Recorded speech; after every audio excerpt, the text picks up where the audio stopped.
एक बार की बात है, एक राजा हुआ करता था जिसकी 7 रानियां थी, लेकिन उसकी कोई संतान नहीं थी, जिसके कारण वह राजा बहुत अधिक चिंतित और परेशान रहता था। विशेष रूप से जब वह अपनी मृत्यु के बारे में सोचता था कि उसके बाद उसके विरासत और साम्राज्य का क्या होगा। तभी एक दिन एक गरीब फकीर राजा के दरबार में आया और उसने राजा ने कहा कि तुम्हारी प्रार्थना को सुन लिया गया है और तुम्हारी इच्छा अवश्य पूर्ण होगी। तुम्हारियों में एक रानी को पुत्र रत्न की जल्दी ही उपलब्धि होगी। जब उस राजा ने फकीर के वादे को सुना तो वह असीमित बहुत अधिक प्रसन्नता की कोई सीमा नहीं थी।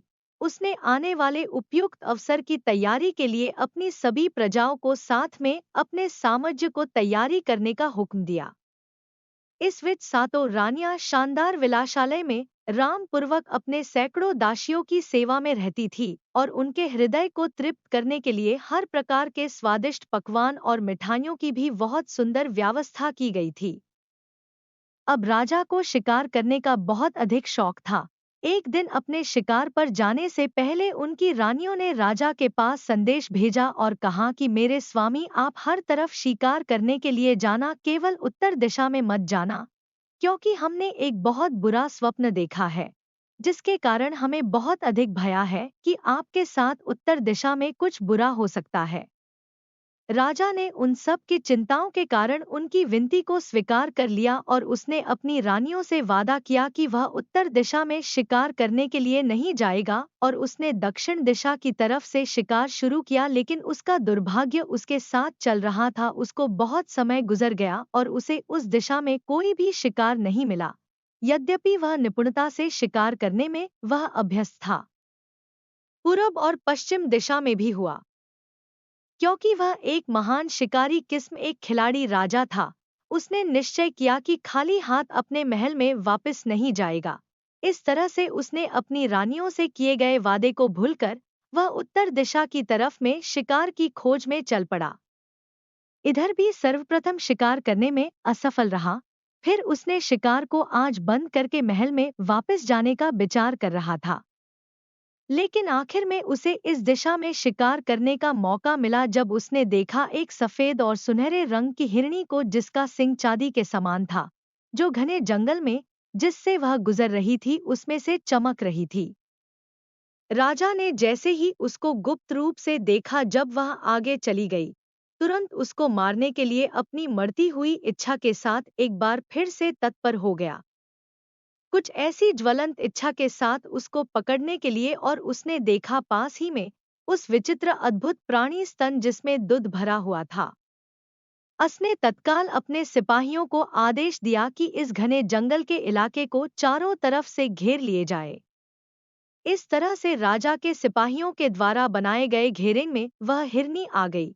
फिर राजा ने अपने सिपाहियों के घेरे को सिकोड़ना शुरू कर दिया और वह सब धीरे धीरे आगे बढ़ते रहे, तब तक जब उन सब ने उस सफेद रंग की चित्रकारी किए हुए हिरनी को बहुत पास अपने मध्य में देखा। वह राजा उस हिरनी के और पास चलता गया, तब तक जब उसने यह सोचा कि वह इस अजीब विचित्र प्राणी को पकड़ अब लेगा। उसने एक जोरदार पैरों के शक्तिशाली झटके से राजा के सर पर मारा और राजा चारों खाने चित्त होकर नीचे जमीन पर गिर गया और वह कूदकर राजा को अपने रास्ते से हटाते हुए पहाड़ों की तरफ वहां से भागी। सब कुछ भूलकर राजा खड़ा होकर अपने घोड़े को तैयार किया और उस पर सवारा होकर तुरंत उसके पीछे भाग अपना पूरी शक्ति और रफ्तार से इसके साथ घोड़ा अपनी चौकड़ी भरने लगा, जिसके कारण राजा के सभी सेवक बहुत पीछे छूट गए उस सफेद हिरनी के दोखते हुए। इससे पहले इतना अधिक शिकार के पीछे वशीभूत नहीं हुआ था। कुछ समय में ही राजा ने अपने आप को एक संकीर्ण घाटी में पाया जहां से निकलने का रास्ता नहीं था। तब राजा ने अपने घोड़े की लगाम को खींचकर उसको खड़ा किया। उसके सामने एक घटिया किस्म की झोपड़ी थी। राजा ने उसके अंदर देखा, क्योंकि राजा इस लंबी असफल लक्ष्य की यात्रा में घोड़े की सवारी के बाद बुरी तरह से थक कर पसीने हो रहा था। राजा उस झोपड़े के अंदर गया और पीने के लिए पानी की मांगा। एक वृद्ध औरत झोपड़ी के अंदर बैठकर अपने चरखे पर उनको काट रही थी। उसने अपनी पुत्री को बुलाते हुए राजा के अनुरोध का उत्तर देते हुए कहा और तुरंत भीतर के कमरे से एक युवती बहुत अधिक प्यारी और आकर्षक, सफेद चमड़ी और सुनहरे बालों वाली आ गई कि राजा को बदनाम झोपड़े में इतनी खूबसूरत लड़की को अपनी नजर से देखने पर आश्चर्य हुआ। उस लड़की ने जब राजा के मुंह की तरफ पानी से भरे मग को लगाया, तो राजा ने पानी पीते हुए उस लड़की की आंखों में देखा और फिर वह निश्चिंत हो गया। वह लड़की कोई और नहीं, वह वही सफेद हिरनी ही थी, जिसकी सुनहरी सफेद चमड़ी और चांदी जैसे जिसकी सींग थी, जिसके पीछा राजा करता हुआ इतनी दूर यहाँ तक पहुंचा था। उस लड़की के सौंदर्य ने उस राजा पर जादू डाल दिया, जिससे वह अपने घपटनों पर खड़ा हो गया और उस लड़की से विनय करने लगा कि वह उसके साथ वापस उसकी दुल्हन बनकर उसके महल में चले। लेकिन उस लड़की ने केवल मुस्कुराते हुए कहा, क्या वह 7 रानियां जिसके लिए तुम्हारे द्वारा प्रबंध किया जाता है, वह पर्याप्त नहीं? तब राजा ने उसके मना करने को स्वीकार नहीं किया। उसने उससे और अधिक। वह पर्याप्त नहीं? तब राजा ने उसके मना करने को स्वीकार नहीं किया। उसने उससे और अधिक अनुनय विनय पूर्वक प्रार्थना करने लगा और वह कामने करने लगा कि वह उस दया और रहम को दिखाए, और उसने उससे वादा किया कि वह राजा से कुछ भी मांग सकती है जो उसकी स्वेच्छा हो। उसने उत्तर में राजा से कहा, तुम मुझे अपनी 7 रानियों की आंख को लाकर दे दो और शायद इसके बाद मैं तुम पर भरोसा कर सकती हूँ, जो तुम्हारे कहने का मतलब है। राजा उस जादुई औरत के सौंदर्य पर अत्यधिक मोहित होकर वहां से चल पड़ा और तत्काल अपने महल में पहुंचा और अपनी 7 रानियों की आंखों को निकालकर उन दुहखी तड़पती हुई अबलाओं को उनको महल के तहखाने में डाल दिया, जिससे वह सब भाग नहीं सके, और उन आंखों को लेकर वह दोबारा अकेला उस औरत के पास गया जिसने उन भयानक प्रस्ताव की कामना आंखों की मांग की थी।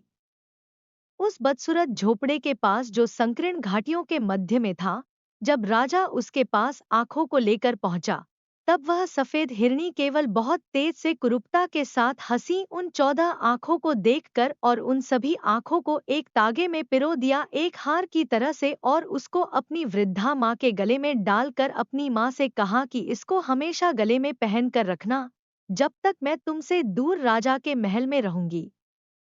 इसके साथ वह राजा के साथ अपने जादू के प्रभाव के कारण उसकी पत्नी बन गई, और राजा ने अपनी 7 रानियों के सारे बहुमूल्य सुंदर बेशकीमती आभूषण और सभी कपड़ों को उसे दे दिया जिसको 7 रानियां पहना करती थी, और उनका महल रहने के लिए दे दिया।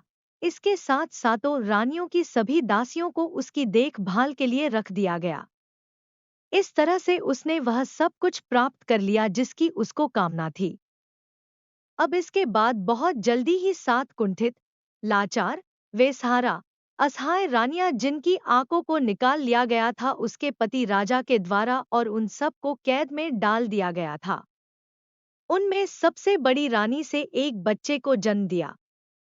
यह बहुत सुंदर लड़का था, लेकिन दूसरी रानियां अपने मध्य उपस्थित बड़ी रानी से बहुत अधिक ईर्ष्या किया करती थी। उसके सौभाग्य को देखकर सभी अप्रसन्न थी, लेकिन पहले वह उस सुंदर लड़के को भी अप्रसन्न करती थी।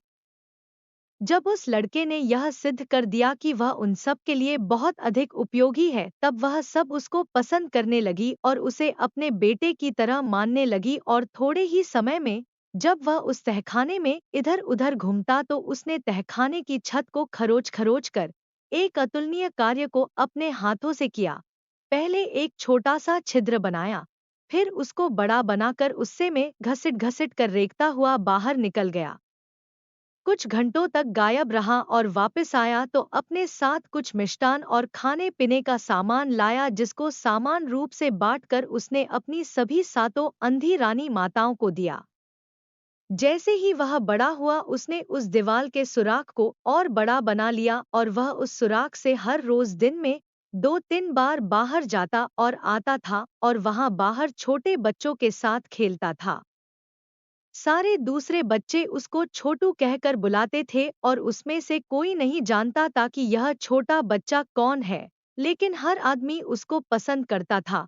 वह लड़का पूर्ण रूप से बहुत अधिक मजाकिया कलाबाजियों के साथ उसकी हरकतें मस्खरे से भरी हुई थी। बहुत अधिक रूपवान और आनंदित रहने वाला था, वह निश्चिंत था कि उसे इनाम में बिस्कुट और मुट्ठी भर भुने हुए अनाज जरूर मिलेंगे, अथवा कुछ मिठाइयाँ या भोजन की सामग्री। जो भी वस्तुएं इस प्रकार की उसको मिला करती थी, वह इसे लेकर अपनी 7 अंधी मामों के पास लाता था, जिसकी सहायता से वह सब इस तहखाने में जिंदा रहता थी। जबकि संसार समाज समझता था कि वह सब रानियां भूख प्यास से पीड़ित होकर काफी समय ही तहखाने में ही मर चुकी है। आखिर में जब वह लड़का बिल्कुल बड़ा युवा हो गया, एक दिन उसने अपना तीर और धनुष लिया और बाहर निकला शिकार खेलने के लिए। चलते हुए अचानक उस महल के पीछे से गुजर रहा था। अचानक उसकी निगाह उस कुरूप सफेद हिरनी रानी पर पड़ी, जो शानदार और अतुलनीय थी। उसने देखा कि कुछ सफेद कबूतर महल के संगमरमर द्वारा निर्मित बुर्ज के आसपास उड़ रहे थे, और उसने वहीं से अपने तीर धनुष से निशाना साधकर एक सफेद कबूतर को मार दिया। वह कबूतर हवा में चक्कर खाता हुआ उस रानी के करीब खिल्डी के पास आकर गिर गया, जहां पर सफेद रानी बैठी हुई थी। वह अपने स्थान से खड़ी यह देखने के लिए कि यह कबूतर कैसे मर गया, और उसने बाहर खिड़की से देखा, और पहली ही दृष्टि में उसने उस सुंदर लड़के की झलक को देखा, जो अपने हाथों में तीर धनुष लेकर खड़ा था। उसने अपने जादू की शक्ति से जान लिया कि यह लड़का राजा का है। वह लगभग मर गई ईर्ष्या डाह से और थुका, और इसके साथ उसने तय किया उसको नष्ट करना है बिना किसी देरी के। इसलिए उसने अपने नौकरों को भेज उस लड़के को उसके सामने लाया गया, और उसने कहा उस लड़के से कहा कि जिस कबूतर को उसने अभी मारा है वह उसे बेचेगा। उस लड़के ने बड़ी कठोरता से उत्तर दिया, नहीं, यह कबूतर मेरी 7 अंधी माताओं के लिए है, जो अभी दुर्गंध से युक्त अंधकार काल कोठरी में है, और वह मर सकती है यदि मैं उन्हें खाने के लिए भोजन नहीं दिया। धूर्त सफेद रानी ने क्रोध से चिल्लाते हुए कहा, दुष्टात्मा, क्या तुम उनकी आंखों को पुनः लाकर उन्हें नहीं देना चाहेगा? यह कबूतर मुझे दे दो मेरे प्यारे, और मैं तुमको रास्ता बता दूंगी, जहां पर तू अपनी 7 मानों की आंखों को प्राप्त कर सकता है। यह श्रद्धा पूर्वक तुमसे वादा करती हूँ। इसको सुनते ही वह लड़का असीमित रूप से, जिसको नापा नहीं जा सकता है, इतना अधिक आनंदित हुआ, और तत्काल उसने उस कबूतर को उस कुरूप सफेद रानी को दे दिया। इसके बाद उसने कहा कि वह तुरंत बिना किसी देर को उसकी माँ की तलाश करे, जिसके गले में उसकी मामों की आंखों की माला है, जिसको उसकी माँ ने हार की तरह से पहना है। वह उसे अवश्य दे देगी। कुरूप निर्दयी रानी ने कहा, अगर तुम उसको यह कागज का टुकड़ा दोगे, जिस पर मैंने आंखों को देने के लिए लिख दिया है। इस तरह से वह कागज का टुकड़ा उस लड़के को दे दिया, जिसमें इस प्रकार से लिखा था कि इस शैतान के बच्चे को तत्काल मार डालो और इसके खून को पिजाओ पानी की तरह से। 7 अंधे रानियों का बेटा अभी तक पढ़ना लिखना नहीं जानता था, इसलिए उसने उस कागज के टुकड़े को बहुत संभाल कर अपने पास रख लिया, और वहां से वह निकल पड़ा उस सफेद रानी की मां को तलाशने के लिए। जब वह यात्रा कर रहा था, उसी बीच वह एक ऐसे नगर में पहुंचा जहां पर उसने देखा कि वहां के सभी निवासी बहुत अधिक उदास और निराश थे। फिर उस लड़के ने उन सब से पूछा, क्या बात है, यहाँ सब दुखी और उदास क्यों है? उन सब ने कहा कि यहाँ के राजा की केवल एक संतान है, जो एक लड़की है, और वह किसी से विवाह नहीं करना चाहती है। जो भी युवा उसके पास विवाह करने के लिए जाता है, वह सबको मना कर देती है।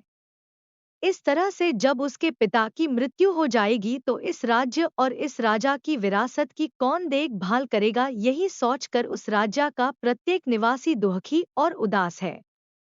उनको बहुत बड़ा भय है कि वह हम सब के बारे में बिल्कुल चिंतित नहीं है। वह कहती है कि वह उसी लड़के से विवाह करेगी जिसक 7 मान्य है, और जब से ऐसी बात के बारे में सुना है, राजा बहुत अधिक उदास और परेशान है, और उस राजा ने आदेश दिया है कि जब भी कोई नया आदमी इस नगर में, उससे पूछताछ किया जाए और उसको राजकुमारी के समक्ष प्रस्तुत किया जाए। इस समय लड़के को बहुत अधिक अधीरता के साथ बेचैनी हो रही थी, क्योंकि वह बहुत अधिक जल्दी में था मानो की आंखों को तलाशने के लिए। इसलिए वह जल्दी से घसीटते हुए उन सब को राजकुमारी के महल में ले जाने के लिए कहा, जल्दी ही जब राजकुमारी ने उस लड़को देखा, वह लज्जावश शर्माते हुए अपने पिता राजा की तरफ घूमकर कहा कि प्रिय पिताजी, यही मेरी पसंद है। ऐसा आनंद का उत्सव वहां पर कभी नहीं मनाया गया था जैसा इस समय चल रहा, जिसके साथ लोगों ने इस प्रकार प्रसन्नता के सुख में जैसे पागल हो गए थे। लेकिन सात रानियों के बेटे ने कहा कि वह तब तक राजकुमारी से विवाह नहीं कर सकता जब तक वह अपनी मानों की आंखों को प्राप्त कर उनको दोबारा दृष्टि नहीं प्रदान कर देता है। इस कहानी को जब उसकी सुंदर दुल्हन ने सुना तो उसने अपने पति से उस पर्चे को दिखाने के लिए कहा, क्योंकि वह बहुत अधिक पढ़ी लिखी और बुद्धिमान के साथ बहुत अधिक चालाक भी थी। जब उसने विश्वासघाती चालबाजी से भरे शब्दों को पढ़ा तो उसने पहले कुछ नहीं बोली, लेकिन उसने एक उसी तरह के कागज को टुकड़े को लिया और उस पर उसने कुछ इस तरह से लिखा कि इस लड़के का ध्यान रखना और इसको इसकी सारी इच्छाओं की वस्तुओं को दे दो, और वह लिखा पर्चा वापस सात रानियों के बेटे को दे दिया, जो उसके जितना अधिक बुद्धिमान नहीं था, जिसको उसने अपने पास रख लिया। लगभग 1 सालों में वह लड़का उस बदसूरत झोपड़ी के पास पहुंचा जो संकीर्ण घाटियों के मध्य में थी, जहां पर उस सफेद जादूगरनी की मां रहती थी, जो एक घिनौनी किस्म की भद्दी औरत थी। जब उसने उस पर्चे को पढ़ा तो अप्रसन्नता पूर्वक भयानक चेहरा बनाया। विशेष रूप से जब लड़के ने उस आंखों के हार को मांगा, कोई बात नहीं, उसने अपने गले से निकालकर उस लड़के को दे दिया और उससे कहा कि इसमें केवल 13 ही है, इसमें एक को मैंने पिछले सप्ताह को दिया है। लड़के को जितनी भी आंख उसको मिली थी वह इसके लिए बहुत अधिक प्रसन्न था, इसलिए वह जितना जल्दी हो सके उतना जल्दी अपने घर पर अपनी मामों के पास पहुंचने के लिए वहां से चल पड़ा, और उसने दो दो आंखों की जोड़ी में सभी 6 छोटी रानियों को दे दिया और सबसे बड़ी रानी को केवल एक आंख दिया और उससे कहा, मेरी प्यारी माँ, एक दूसरी छोटी आंख की तरह मैं हमेशा तुम्हारे साथ रहूंगा। इसके बाद वह स्वयं राजकुमारी के पास विवाह करने के लिए, जैसा कि उसने इसके लिए वादा किया था। लेकिन जब वह सफेद रानी के महल के पास पहुंचा तो उसने फिर महल के बुर्ज पर कबूतरों को देखा और उसने अपने तीर धनुष को निकाला और उससे निशाना साध कर एक कबूतर को फिर मार कर गिरा दिया, और वह कबूतर ढुलमुल करता हुआ सफेद रानी के खिड़की पीछे जाकर गिरा। जब सफेद हिरनी ने बाहर देखा तो उसको अपनी आंखों पर भरोसा नहीं हुआ। उसने आश्चर्य के साथ विचार किया कि अभी राजा का बेटा जिंदा और अच्छा है। उसने नफरत और घृणा से रोया, लेकिन लड़के को भेजकर पूछा कि वह इतनी जल्दी कैसे लौटा था, और जब उसने सुना कि उसने 13 आंखों को कैसे लाया था और उन्हें 7 अंधी रानियों को दे दिया, तो वह अपने क्रोध को नियंत्रित नहीं कर सकती।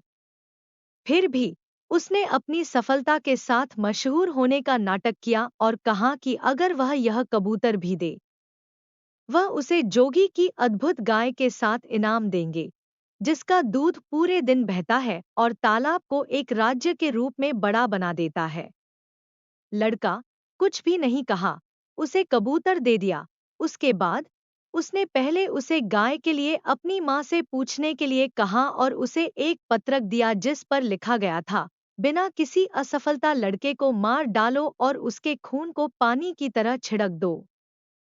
7 रानियों के बेटे के रास्ते देरी का कारण जानने के लिए उसकी होने वाली पत्नी राजकुमारी ने उससे पूछा क्या कारण था देरी का, और उस लड़के ने सफदे रानी के द्वारा दूसरा पत्र जो मिला था उसको देखकर राजकुमारी उसकी नियत को समझ गई, इसलिए उसने फिर पहले की तरह पत्र के शब्द को बदलकर अपने पति को दे दिया और वह लड़का उस पत्र को लेकर उस कुरूप वृद्ध औरत के पास पहुंचा, उस संकीर्ण घाटी में जो बदसूरत झोपड़ी थी, जिसमें उस सफेद हिरनी रानी की मां रहती थी। उसको पत्र देकर उसने जोगी की सफेद गाय की लड़के ने मांग की, जिसके लिए उसकी मां मना नहीं कर सकी। लेकिन उस लड़के ने कहा कि तुम उसको पाओगे कैसे? यह सारी वस्तु को प्राप्त करने के बाद भी संतुष्ट नहीं है। जिस गाय की मांग कर रही है उसकी रक्षा के लिए 18,000 दैत्य को लगाया गया है और वह हमेशा उस गाय रूपी बहुमूल्य खजाने की रखवाली करते हैं। इसके बाद वह अपनी बेटी की मूर्खता पर बहुत अधिक क्रोधित हुई। फिर उस लड़के ने बड़ी बहादुरी के साथ वह सब किया जो उसको करने के लिए कहा गया था। उसने लंबी यात्रा की और काफी समय के बाद उस जोगी के सफेद गाय के पास और उस तालाब के पास पहुंच गया जो गाय के दूध से भरा था, जिसकी रक्षा के लिए वहां पर 18,000 दैत्य जुटे हुए थे। वे सब वास्तव में बहुत अधिक खतरनाक और भयावह दिख रहे थे। फिर भी लड़के ने इतने उत्साह को कम नहीं होने दिया। वह अपनी संगीत की ध्वनियों को बजाता हुआ आगे बढ़ता जा रहा, ना बाएं देखा ना दाएं, वह सीधा ही चलता रहा। इसके बाद वह सीधा जोगी की गाय के पास पहुंच गया। सफेद लंबी गाय जो बहुत सुंदर और अलौकिक थी, जो स्वयं वहां पर तैनात सभी दैत्यों का राजा था, जो उस गाय के पास बैठकर दिन रात उसको दुहा करता था और दूध उस गाय के थन से झरते हुए सीधे सफेद तालाब में जाता था जो पूरा दूध से लबालब भरा हुआ था। जोगी ने उस लड़के को वहां देखकर कर्कश आवाजा में कहा कि तुम्हें यहाँ पर क्या चाहिए? लड़के ने कहा वही कहा जो उस वृद्ध औरत ने उसे समझाया था। उस लड़के ने कहा कि मुझे तुम्हारी चमड़ी चाहिए राजा इंद्र के नगाड़े को बनाने के लिए।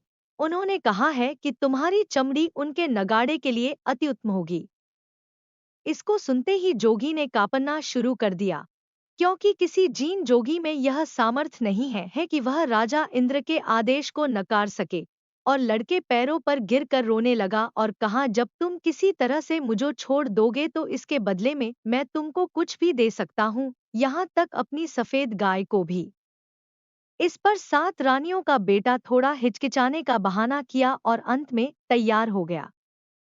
चलो कोई बात नहीं, यह कोई मेरे लिए बहुत मुश्किल कार्य नहीं है। जोगी की चमड़ी की तरह कहीं से भी सफेद चमड़ी को तलाशना, मैं तलाश कर उसको तुम्हारी चमड़ी के नाम पर राजा इंद्र के पास पहुंचा दूंगा।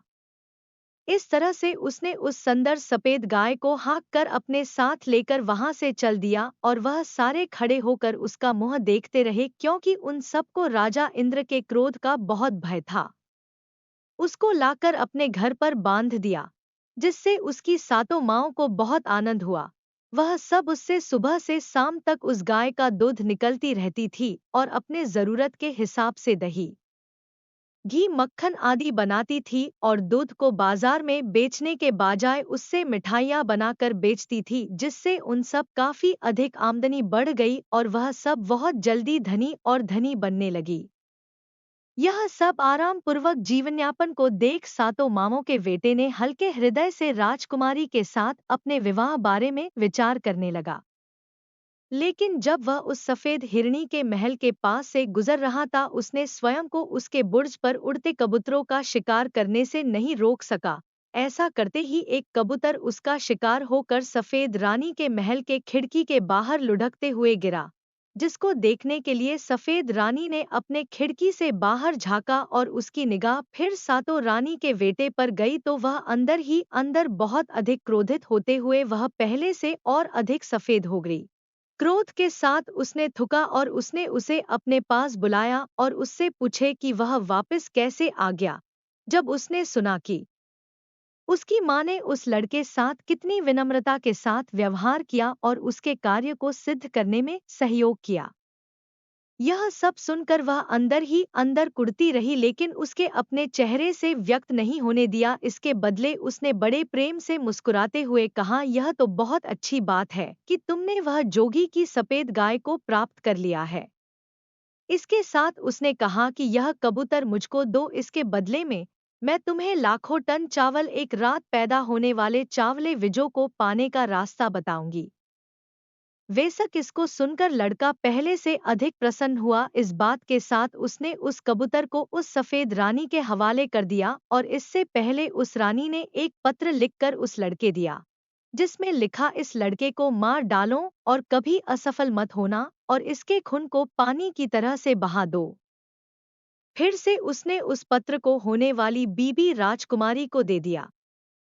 लेकिन जब उसने उस पत्र को देखा तो उसके लिखने वाले का कुरूप मकसद समझ गई और एक बार उसने फिर पत्र के अंदर की सामग्री को बदलकर 7 रानी के बेटे को दे दिया और उसमें लिख दिया, तुम्हारे खून को हमारे खून की तरह से समझना।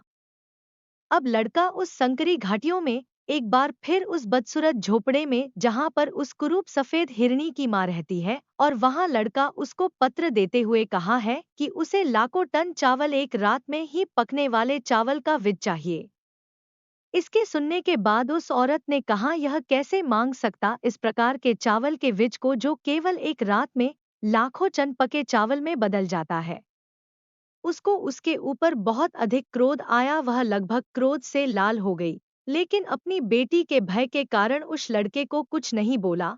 उसने स्वयं के क्रोध को नियंत्रित कर लिया और उस लड़के से कहा, जाओ और देखो ऐसे खेत को जिसकी रक्षा के लिए 18 लाख दैत्य लगे हैं, और उसको चेतावनी दिया कि वहां कभी भी पीछे मत देखना, सीधा आगे ही आगे चलते रहना और उस खेत के मध्य में पहुंचकर सबसे लंबे फसल को तोड़ लेना।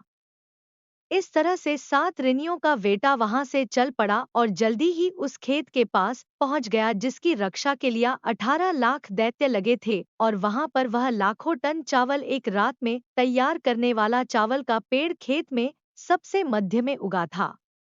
वह बहादुरी के साथ आगे ही आगे बढ़ता रहा, ना ही दाएं देख रहा ना ही वह बाएं ही देख रहा था, और जब वह खेत के मध्य में पहुंच गया तो उसने खेत मध्य में सबसे लंबी फसल के पेड़ को वहां से उखाड़ लिया। लेकिन जब वह सको लेकर अपने घर की तरफ चला तो उसके पीछे से हजारों आवाजों एक साथ अकेंद्रित आने लगी, रोते हुए उसकी तरफ झुकती हुई और यह कहते हुए, कृपया मुझे भी तोड़ लो। और लड़के ने पीछे मुड़कर देखा। इसके साथ उसकी शरीर तुरंत थोड़ी सी राख के ढेर में परिवर्तित हो गई, इसके अतिरिक्त वहां कुछ भी नहीं था। अब जब बहुत अधिक समय बीत गया और वह लड़का वापस नहीं आया तो उस वृद्ध औरत को चिंता होने लगी जो संकीर्ण घाटियों के मध्य छोटे से बदसूरत झोपड़े में रहती थी। फिर उसे याद आया जो उसकी बेटी ने पत्र में लिख दिया था, इसके अंदर वही खून है जो तुम्हारे अंदर है, इसे अपना ही खून समझना। इसलिए वह वहां से उस लड़के तलाशने के लिए चल पड़ी कि उसके साथ आखिर हुआ क्या। जल्दी ही वह उस छोटे राख की ढेर के पास पहुंची तो वह अपनी जादुई शक्ति से सब कुछ जान गई कि इसके साथ क्या हुआ था। उसने वहां से थोड़ा सा पानी लिया और उस लड़के की राख में पानी डालकर उसको मिट्टी का लोदा बनाया और उसको उस लड़के हुबहू मिट्टी का शरीर बनाया और अपनी छोटी उंगली को काटकर उस लड़के के राख के शरीर में के मुख में अपने खून की कुछ बूंदों को डाला, जिससे वह लड़का तुरंत उठकर पहले की तरह से खड़ा हो गया। और उस वृद्ध औरत ने गुर्राते हुए उसको डपट कर कहा, दोबारा फिर कभी मेरी आज्ञाओं का उल्लंघन मत करना, नहीं तो मैं तुमको अकेला छोड़ दूंगी और अपनी दयालुता पर प्रायश्चित करूंगी। इस तरह से 7 रानियों का बेटा आनंद पूर्वक अपनी माँ के पास वापस आ गया और अपने साथ जो लाखों टन चावल के दाने का को एक रात में तैयार कर वाले चावल के विज के साथ, जिसके कारण उसने बहुत जल्दी ही बहुत बड़ी मात्रा में धन को पैदा करने लगा और उस राज्य का सबसे अधिक धनी आदमियों में से नंबर 1 धनी आदमी बन गया। फिर वे अपने बेटे की शादी उस चालाक रानी से कर दिया जो सभी प्रकार की कल्पनाओं से परे थी। क्योंकि वह बहुत अधिक चालाक थी, उसने स्वयं तब तक चैन से ना रही जब तक उसने नहीं जान लिया कि उसके पति का पिता कौन है, और उस कुरूप सफेद जादूगर हिरणी को दंड दिया।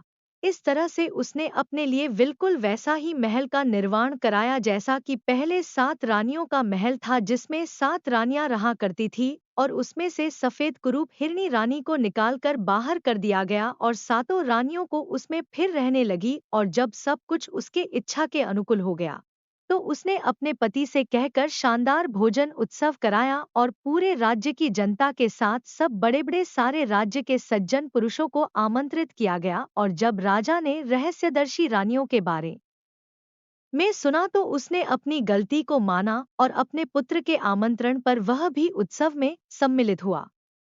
अब राजा ने 7 रानियों के रहस्यमय बेटे के बारे में बहुत कुछ सुना था और उनके अद्भुत धन को देखा, इसलिए उन्होंने खुशी से निमंत्रण स्वीकार कर लिया।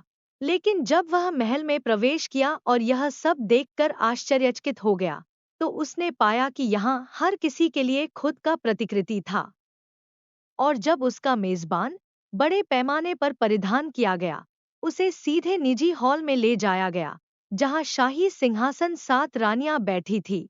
उसने आखिरी बार उन्हें देखा था। वह आश्चर्यचकित था, जब तक कि राजकुमार आगे नहीं आ रहा था। वह खुद को राजा के पैरों को पकड़ लिया और पूरी कहानी उसे बताया। तब राजा अपने जादू से अचंभित और उसका क्रोध दुष्ट सफेद हिरनी है कि उसे इतने लंबे समय तक जब तक वह खुद को शामिल नहीं कर सका हो सकता था उसके खिलाफ हो गया। इसलिए उसे मार डाला गया था और उसकी कब्र पर गठित किया गया और उसके बाद 7 रानियां अपने शानदार महल में लौट आई और सब लोग खुशी से रहने लगे।